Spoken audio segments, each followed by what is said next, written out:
It's the time of the year again. Time for the new Galaxy S series. The new Galaxy S25 lineup is now more powerful and smarter than ever. Still, it's hard not to admit that the hardware upgrades are few and far between. For the last 2 generations, Samsung has focused its efforts on improving the software experience and developing AI capabilities. In a way, Samsung is trying to mitigate the lack of hardware innovation and upgrades with software smarts. That includes the camera processing. Samsung's Galaxy S25 series is now leveraging the Snapdragon 8 Elite's improved ISP and promises noticeable improvements in camera quality, especially in video recording, except for the Ultra, that is. The new Galaxy S25 Ultra now features an upgraded 50MP ultra-wide camera capable of 8K recording and improved image quality. That's the only camera change across all 3 phones this year.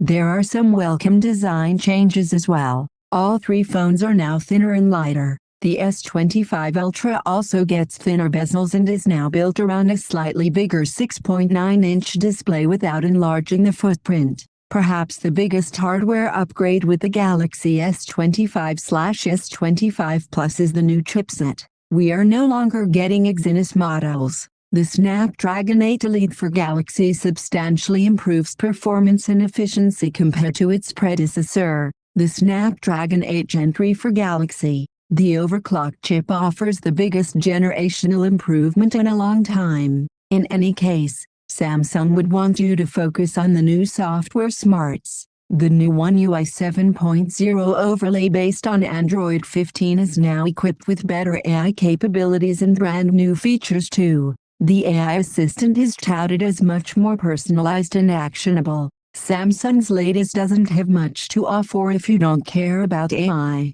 All products featured here are independently selected by our editors and writers. If you buy something through links on our site, Mashable Marin an affiliate commission. Samsung's latest premium flagship is a very powerful smartphone that uses too much of that power for gimmicky AI features that no one needs, and doesn't bring much to the table beyond that. The good, rounded corners are nice. The new chip is very fast, slightly bigger display, big battery. The bad, not much else going on besides new AI tricks. Some of the new AI features aren't new. AI continues to be largely stupid. Phone companies are going to need to start doing new releases every 2 or 3 years instead of annually if this is how things are going to go from now on. Annual phone upgrades started looking incremental to regular people years ago, but the tech-savvy among us could always point to at least 1 or 2 meaningful changes. With the Samsung Galaxy S25 Ultra,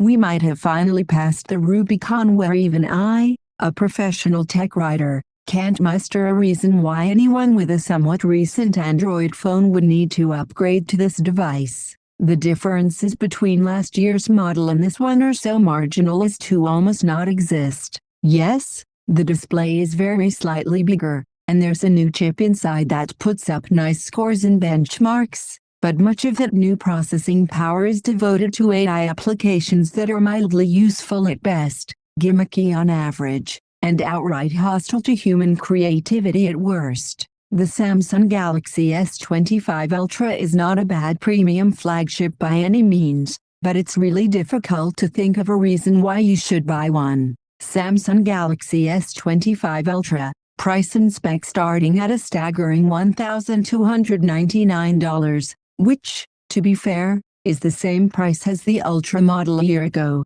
The Galaxy S25 Ultra includes these specs: 6.9-inch AMOLED display with adaptive 120Hz refresh rate and 3120x1440 resolution, Snapdragon 8 Elite for Galaxy processor, 256GB/512GB/1TB storage options, 12GB RAM, 5000 mAh battery. For the sake of comparison, the display is 1/10 of an inch bigger than the S24 Ultra, while the new Snapdragon 8 Elite chip is top-of-the-line phone hardware at the moment. Those are your 2 functional differences between the Galaxy S25 Ultra and its immediate predecessor: display resolution, storage, RAM options, and even the size of the battery are all identical between the 2024 and 2025 models. Samsung has a comparison page on its website that highlights just how similar these two phones are.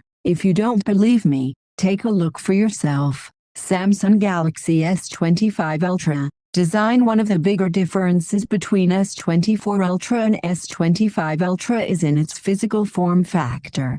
To its credit, Samsung has marginally slimmed down this year's model, increasing display size while making it a slightly more comfortable phone to hold. Samsung deserves some flowers here for ditching the hard, 90-degree corners that framed the S24 Ultra and replacing them with curved edges instead. It makes the phone significantly more pleasant to hold, as does its new weight of 218 grams. That's 15 grams lighter than the S24 Ultra, which isn't the biggest difference in the world, but it's certainly worth noting. Aside from that, these two phones don't differ too much from each other in terms of design. For posterity, the color options this year are titanium gray, titanium white silver, titanium silver blue, titanium black, titanium pink gold, titanium jade green, titanium jet black. I'd also be remiss not to mention that the S Pen stylus accessory is included with the S25 Ultra, as it has been in recent Ultra models. There's still a little slot in the phone where the pen lives, and you can easily get through your day without even remembering the pen is there if you're not the type of person who likes to use styluses. It's nice if you want it, but to be honest, I never felt like I needed it. A new high-end mobile chipset means higher expectations for performance. I'm happy to report that there are no real problems to be found with the way the S25 Ultra performs on a day-to-day basis, though again, the change from last year might be pretty insignificant. Snapdragon 8 Elite for Galaxy does an admirable job of keeping things moving, as general phone operations are satisfyingly smooth and snappy. This includes the use of AI features, which are closely tied to the new chip. I'll go into more detail about what those are and how they work later, but for now, it's worth noting that every AI feature I tried worked very quickly and without much hassle. For the number crunching heads out there, I ran the S25 Ultra through the Geekbench 6 benchmarking software. The results here are fairly astonishing, as the new device's multi-core score is 10,049. Compared to the Galaxy S24 Ultra's score of 6,675. That's a pretty big numerical jump. I should note, however, that for everyday app usage, you probably won't notice a huge difference between the two phones. Every recent premium flagship is fast and diminishing returns are inevitable. Still, credit where it's due, this phone is, according to available metrics, more powerful than the S24 Ultra. Samsung Galaxy S25 Ultra. Battery life. Samsung rates the 5000 mAh battery in the S25 Ultra for 31 hours of video playback. While I couldn't quite replicate that, I was satisfied with the results I got in my testing. When it comes to general usage, you can go about 24 hours between charges with the Galaxy S25 Ultra. You might be sweating it out at the end of that period, depending on what you like to do with your phone, but it's doable. When I had the phone loop a 1080p video on its display from a 100% charge until it died, I got 26 hours and 56 minutes of playback time out of the S25 Ultra. These figures will likely vary for people depending on how they use their devices, but on the whole, it's hard to complain about the battery here. Samsung, Apple, and Google are all going hard on AI features these days, and the Galaxy S25 Ultra is no different. It sports a handful of new AI tricks that are theoretically supposed to be selling points for people. I can't speak for everyone, but if I was a Samsung guy with a flagship released in the last 3 years or so, none of this stuff would get me to upgrade. Part of that is because some of the most heavily advertised AI features on S25 Ultra aren't new. Google's Circle to Search functionality is here, but that's also available on Pixel phones and even the last 4 generations of Galaxy S series phones. The same goes for Audio Eraser, a feature that lets you isolate and remove certain sounds from videos you filmed. It's a neat trick, but Google already had it before. In terms of things that are new, Now Brief is probably the most handy feature of the bunch. It's a little widget that lives on your home screen and, when tapped, opens up a single, scrollable page that includes info about the day's weather, events on your calendar, and news stories you might find interesting. Now Brief is just a way to repackage your morning routine, so you're only checking one app instead of 2 or 3 to find all of that information. It's not massive, but in the realm of AI features, it's hard to complain about it. Cross-app actions are also new and worth talking about. You can now long press the power button on an S25 Ultra to bring up Gemini and command it to perform multiple actions across multiple apps for you. For example, if you want to know when the Super Bowl is, you can tell Gemini to find the Super Bowl schedule and add it to my calendar or something like that. If all goes well, it can create calendar events, store online recipes in your notes, or share restaurant recommendations with friends, all based on a conversational voice command. Now Brief and cross-app actions are nifty, but not essential. I'm fully capable of looking up the day's weather and news, or finding out when a football game is happening in just a few seconds on my own. That's the best thing I can say about the suite of AI features on S25 Ultra. Many of the other ones, which are largely made up of already existing generative editing features for photos and videos, are affronts to my sensibilities. Removing unwanted audio from videos is nice in theory, but filming in a less noisy environment or finding another creative solution are better ways out of that problem. I feel similarly about features that clean up photos you've taken by using AI to remove people or objects. Just take a better photo instead of using AI to create a fake version of reality. Do you want all of your photos of your children to have the creepy sheen of generative AI all over them?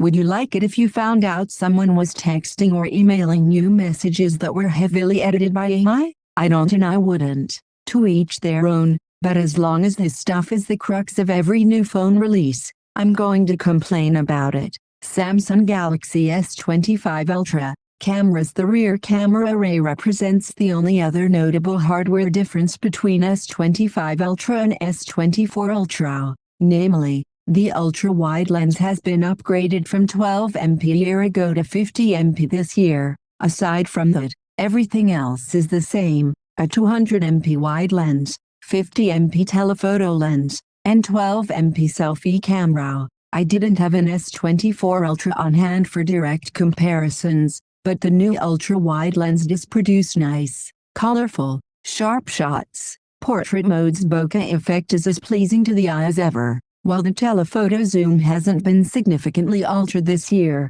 I still had a fun time playing with it. You can digitally zoom up to 100 times, but I found that keeping things around 30 times produced shots that were both impressively clear and didn't have that smudgy the phone made up details to fill in the blanks look that digitally zoomed photos often have. The only real issue I had with the S25 Ultra's cameras came when I tried to take photos at night. Nighttime photography can depend a lot on your environment, and NYC is too light polluted to get the best results in my experience. That said, the shots I did get looked a little too warm and artificial in nighttime mode. The version without any software correction was often closer to what my eyes saw, even if it wasn't necessarily something you'd want to post on social media. Samsung Galaxy S25 Ultra. Final thoughts. The only reason I can think of to upgrade to a Samsung Galaxy S25 Ultra is if you're rocking an old handset and just need to catch up with the times. Snapdragon 8 Elite for Galaxy is indeed a power boost over previous generations, and quality everyday performance backs it up. A long-lasting battery will also remove unwanted stress from your life, and the camera array is generally pretty good at what it is. This is, in most ways that matter, a fine premium flagship phone. It's just difficult to find a reason to recommend the S25 Ultra to anyone else for any other reason. Its hardware changes are so iterative as to almost not exist, and whatever new AI features are here are more neat than life-changing. We might seriously need to rethink the whole annual release cycle if this is going to become the status quo.